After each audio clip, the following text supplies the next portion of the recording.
Hello, welcome to my YouTube channel SD nursing classes and exam preparation. आज हम बात करने वाले हैं कि जो एम्स नॉर्सेट के लिए एलिजिबिलिटी क्राइटेरिया में बहुत सारी चीज़ें आते हैं जिसका मैंने वीडियो ऑलरेडी बनाया है। उसमें जो डॉक्यूमेंट्स रिक्वायरमेंट है उसको थोड़ा मैं अच्छे से बनाना चाह रही थी, आपको बताना चाह रही थी। इसमें जो देखिए, जो इसमें क्या है, मेन हेडिंग जो है ना, एम्स नॉर्सेट एलिजिबिलिटी क्राइटेरिया, जिसमें कि आपको डॉक्यूमेंट्स रिक्वायर्ड, क्या क्या डॉक्यूमेंट्स की आपको रिक्वायर्ड है। जो एलिजिबिलिटी क्राइटेरिया में वो एज लिमिट भी आते हैं, ये सब को मैंने सारी वीडियो बना चुकी हूँ, आप उसमें देख सकते हैं। मैं आज डिस्कशन करूँगी डॉक्यूमेंट्स के बारे में, क्या क्या डॉक्यूमेंट्स की आपको ज़रूरत होगा फिलअप करने से पहले, एप्लीकेशन से पहले और एप्लीकेशन के बाद जब आप सेलेक्ट हो जाते हैं तभी क्या क्या मेन डॉक्यूमेंट्स हैं जिसकी ज़रूरत आपको होंगे। तो देखते हैं, चलिए। सबसे पहला है आपका आइडेंटिफिकेशन। आपका आइडेंटिफिकेशन किस में होगा? आधार कार्ड, पैन कार्ड या ड्राइविंग लाइसेंस। ओके, ये तीनों है। देखिए, आधार कार्ड, पैन कार्ड या ड्राइविंग लाइसेंस, ये हो जाएगा आपका आइडेंटिफिकेशन। इसमें से एक चॉइस की ज़रूरत होगी जो एकदम अप टू डेट हो, उसको उन लोग को दिखाना पड़ेगा आपको। आधार कार्ड हो, चाहे पैन कार्ड हो, चाहे ड्राइविंग लाइसेंस हो, तीनों में से एक चीज़ जो है ना आपके पास सॉलिड रहना ज़रूरी है। एंड सेकेंड है आपका फोटोग्राफ। फोटोग्राफ कैसा चाहिए? देखिए, स्कैन्ड पासपोर्ट साइज, स्कैन होना चाहिए passport size photograph of applicant, किसी और का नहीं, अपना खुद का, जिन्होंने अप्लाई किया है एम्स नॉर्सेट के लिए, तो उनका जो फोटोग्राफ है वो स्कैन होना चाहिए, passport size photo of applicant. Then है सिग्नेचर। आपका जो सिग्नेचर है आपको व्हाइट पेपर में सिग्नेचर करके उनको देना है, जो आपका रियल सिग्नेचर है, जैसे आप सिग्नेचर करते हैं, ना कि अपना नाम लिखना है। Upload your signature in a specified size. Upload your signature in a specified size, एक व्हाइट पेपर में आपको सिग्नेचर करना है। नेक्स्ट है आपका caste certificate. Caste certificate if applicable, अगर जरूरत है तभी आपको कास्ट सर्टिफिकेट देना है।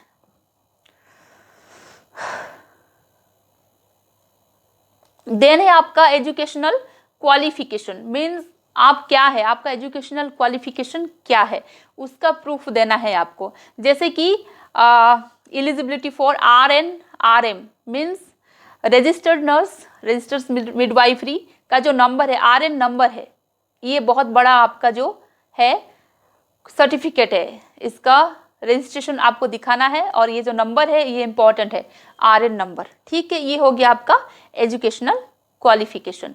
Then date of birth, yes 10th या 12th मैंने लिखा है, 12th भी सही डेट ऑफ बर्थ लेता है, पर 10th is most important. 10th का आपका जो डेट ऑफ बर्थ है वो एकदम सही होता है, तो उसको आपको प्रूफ के लिए दिखाना है।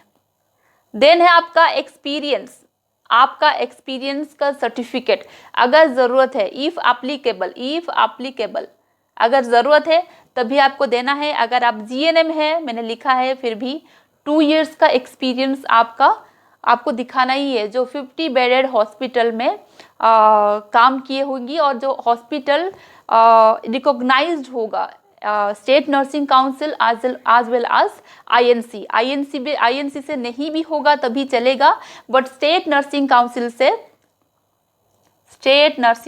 से SNC से रिकॉग्नाइज्ड होना ज़रूरी है। ये था आपका एक्सपीरियंस अगर GNM है तो। अगर एप्लीकेबल है, अगर आप BSc है, पोस्ट बेसिक है, एप्लीकेबल नहीं है तो देने की ज़रूरत नहीं है, अगर आपको मांगेंगे तभी आप देंगे। फिर आएगा नो ऑब्जेक्शन सर्टिफिकेट। देखिए, नो ऑब्जेक्शन सर्टिफिकेट कब ज़रूरत है? जैसे कि जो कोई है वो मान लो दिल्ली एम्स में है और उसको ट्रांसफ़र करना है कहाँ, कहीं भी भोपाल एम्स में, तो उसको क्या करना है कि प्रायर 1 month प्रायर नोटिस उनको देना है।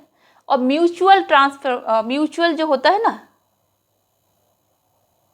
म्यूचुअल ट्रांसफ़र, वो यहाँ पे अवेलेबल नहीं है। नो म्यूचुअल ट्रांसफ़र आपको एक तो नॉर्सेट फिर से देना पड़ेगा, अदरवाइज आप एम्स के कुछ अगर क्राइटेरिया होंगे, एग्ज़ाम साइड होंगे जिसको दे के आप अपना ट्रांसफ़र कर सकते हैं तो आप वही करेंगे। अदरवाइज आपको फिर से नॉर्सेट देना पड़ेगा यहाँ पे।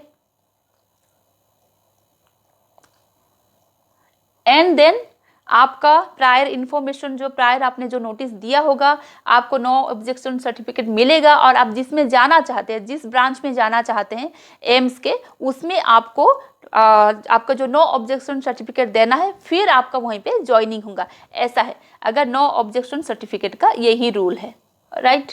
आपको म्यूचुअली कुछ नहीं होता है। उसके लिए अगर आप जाएंगे एम्स का कुछ अगर स्पेशल एग्ज़ाम होगा जिसके ज़रिए आप शिफ्ट कर सकते हैं तो आप उसको जानेंगे।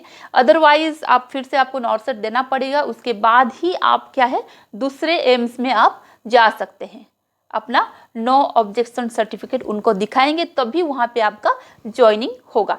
ये था ऑल अबाउट क्या है डॉक्यूमेंट वेरिफिकेशन। मीन्स डॉक्यूमेंट्स जो मैंने बताया, नॉर्सेट एम से फिलअप से पहले भी इतना डॉक्यूमेंट्स की ज़रूरत है, उसके बाद भी अगर आप जब सेलेक्ट हो जाएंगे तभी भी ये सारी डॉक्यूमेंट्स की आपको ज़रूरत होगी। ये सारी डॉक्यूमेंट्स आपके पास होना चाहिए, ठीक है। Identification, photograph, signature, caste certificate, educational qualification certificate, date of birth, experience, no objection certificate. तो ये था मेरा एम्स के बारे में, एम्स नॉर्सेट का जो एलिजिबिलिटी क्राइटेरिया है डॉक्यूमेंट्स को लेके, उसको मैंने आपको आज क्लियर कर दिया। तो आप बिल्कुल इसको समझ गए होंगे। और इसके सारे जो एलिजिबिलिटी है पूरा मैंने वीडियो बनाया है, ऑल डिटेल अबाउट नॉर्सेट बोल के सारी चीज़ उसमें मैंने मेंशन किया है। एमसीक्यू हो गया, उसका क्वेश्चन पैटर्न हो गया, उसमें और एलिजिबिलिटी, एज लिमिट और एलिजिबिलिटी क्राइटेरिया, ये सारी चीज़ मैंने अच्छे से मेंशन किया है। आप मेरे वीडियो में जाके देख सकते हैं। So thank you so much for watching me here.